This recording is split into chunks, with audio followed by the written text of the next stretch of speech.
Hey there, everyone. Thomas Wood with ValueCharts.com, and today I want to talk about a nice follow through we've had on the Apple longs from last Monday.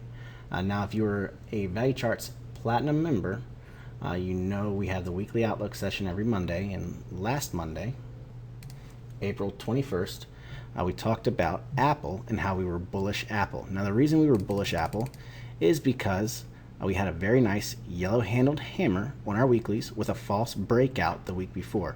So we had a pennant pattern we were following in the weeklies. It broke that pennant. There were not enough sellers there to continue pushing prices lower, and then Apple came all the way up and closed in what we call a yellow-handled hammer, which is a hammer pattern, candlestick reversal to the upside, with a moderately undervalued lower wick as shown by the lower yellow price bar here. We then said we have a couple different targets for Apple. First target, we said we want to see it break through the uptrend line, or the downtrend line here, and that was at a price of about 542. The second target, which we gapped through that, went way up above that.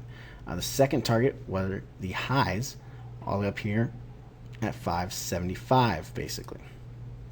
And now, what I'm talking about is you may want to consider, for those of you that are still in that long from last week, you may want to consider partial profit or even full profit. Now we know that Apple had this whole rally has been fueled by strong earnings as well as stock splits they're going to be doing. But we've come up to a little bit of resistance, which this is basically the last real resistance until we get up to around 643. So for another $50 a share. We've come up to it. We bumped up against it today and yesterday. And now we're going to watch Apple, see how it reacts here. But you may want to be considered partial profit because we are way up and significantly overvalued on these weeklies, which a market only trades there about 1.5 to 2% of the time. It only trades this far and significantly overvalued less than 1% of the time. So we know there's a high probability of potentially pulling back a little bit. Now, that in no way does that mean I would be going short, because there's nothing here that says go short Apple right now.